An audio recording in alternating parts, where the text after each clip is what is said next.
Vous cliquez sur le calque du dessus, il est activé et on va créer un calque de texte. Pourquoi est-ce que je dis de cliquer sur le calque du dessus? Parce que dans Photoshop, quand on crée un nouveau calque, et c'est ce qu'on va faire, on va créer un calque de texte, il arrive toujours au-dessus du calque qui est activé. Donc si c'est celui-là qui est activé quand je vais créer le calque de texte, il va arriver ici entre les deux, le calque de texte. Ça ne m'intéresse pas, moi je veux le mettre au-dessus de tout. Donc j'active le calque du dessus. Et alors avec l'outil texte, vous allez activer l'outil texte et vous allez cliquer sans bouger la souris. Parce que c'est comme dans Illustrator, si vous bougez la souris, ça va faire un bloc de texte avec pas mal de texte dedans, des paragraphes. Donc nous, on veut juste un calque de texte. Alors, il est un peu grand chez vous, zoomez en arrière. Et donc, en ayant le calque de texte activé, vous faites un Command-T sur le Mac, CTRL-T sur le PC, c'est donc édition, transformation manuelle. Et vous preniez une poignée du coin pour le faire plus petit. De toute façon, tout le monde doit faire ça. Vous devez faire Command-T de manière à avoir un texte plus grand. Et on valide avec le petit V. Donc c'est édition, transformation manuelle et on prend la poignée du coin. Voilà.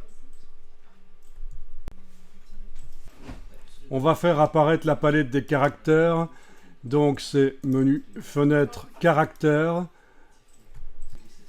Vous avez aussi la possibilité, pendant que l'outil texte est activé là dans la palette des outils, de cliquer sur ceci, qui fait apparaître les panneaux caractères et paragraphes qui concernent donc le texte. Sinon, c'est menu fenêtre caractères.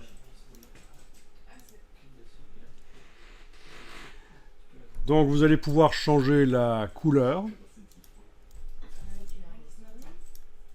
Voilà, je l'ai mis en blanc. Vous allez pouvoir changer la police de caractère. Et surtout, il faut que ceci il soit indiqué optique. Vous vous souvenez, on avait vu ça dans Illustrator, l'approche optique.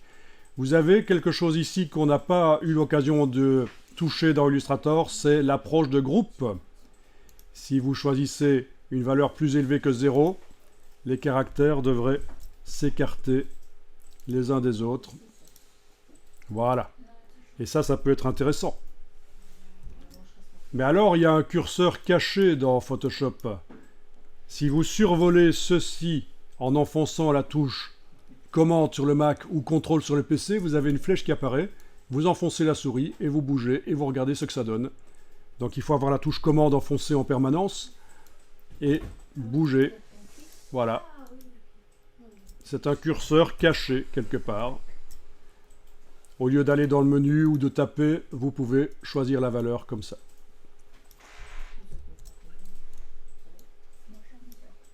Bien sûr, la police pourrait être changée, etc. Alors, vous enregistrez.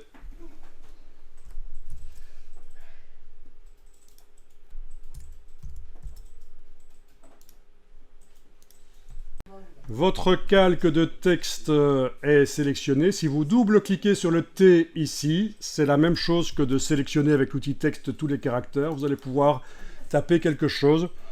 Et ici, par exemple, je vais juste taper le mot grand. Voilà.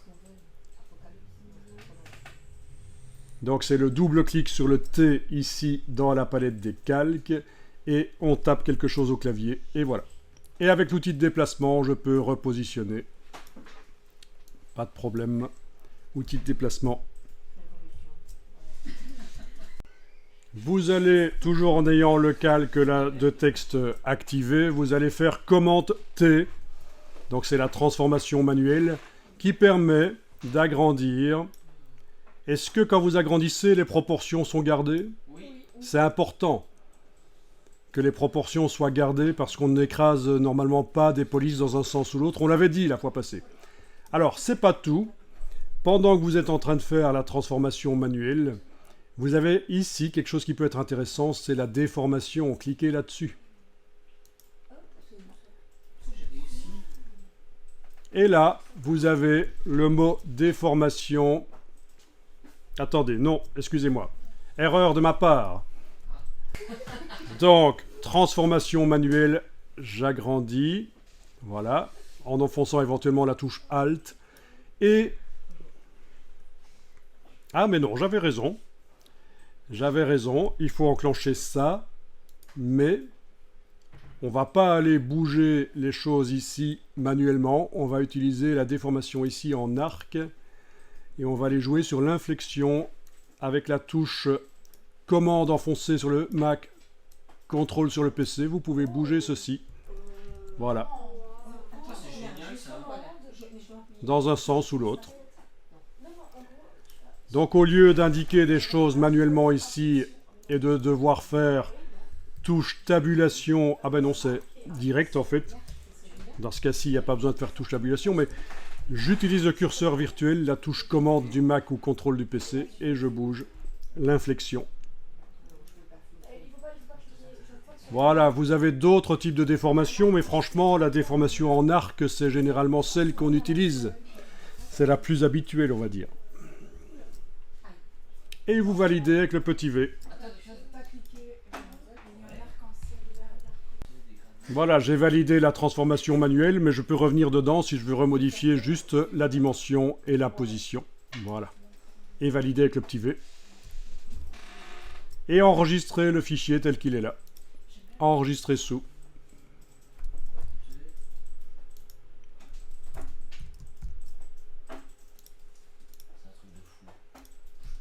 Mais oui, évidemment, ça fait penser à des posters, des affiches de films, etc. C'est utilisé depuis longtemps, ce système de l'arc comme ça. Quand je vois ça, je me dis qu'il faudrait peut-être aller positionner le curseur texte entre deux caractères et jouer sur l'approche parce que ce n'est pas nickel, mais enfin, on va le laisser comme ça. Par exemple, entre le A et le N, chez moi, je trouve que c'est un peu trop... il y a un peu trop d'espace, mais bon, laissons comme ça. Je dis juste qu'il serait possible de corriger. On l'a fait dans Illustrator, c'est le même principe dans Photoshop ici. Le curseur texte entre deux caractères et aller jouer sur l'approche de pair ici. Mais donc, on va dupliquer le texte avec l'outil avec l'outil déplacement. En enfonçant la touche Alt, vous avez bien le calque de texte qui est activé. Vous enfoncez la touche Alt, vous déplacez, ça fait une copie.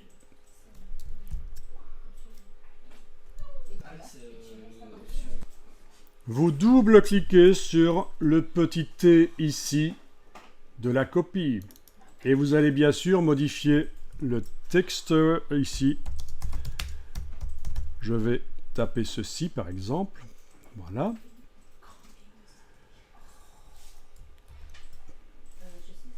Commenter en ayant l'outil de déplacement activé. Commenter pour la transformation manuelle. Et je vais modifier ça. Voilà. Et éventuellement, il faudra aller modifier l'inflexion pour que ça corresponde plus à l'inflexion du dessus, mais c'est pas grave. Ici, avec la touche commande, je peux jouer sur l'approche de groupe pour espacer les caractères. Ah, il faut d'abord que je valide la transformation manuelle, idiot. Voilà. Voilà. OK. Et vous enregistrez quand c'est fait. N'essayez pas d'être perfectionniste et d'obtenir quelque chose de génial. Le but, dans un premier temps, c'est de comprendre comment les choses fonctionnent dans Photoshop.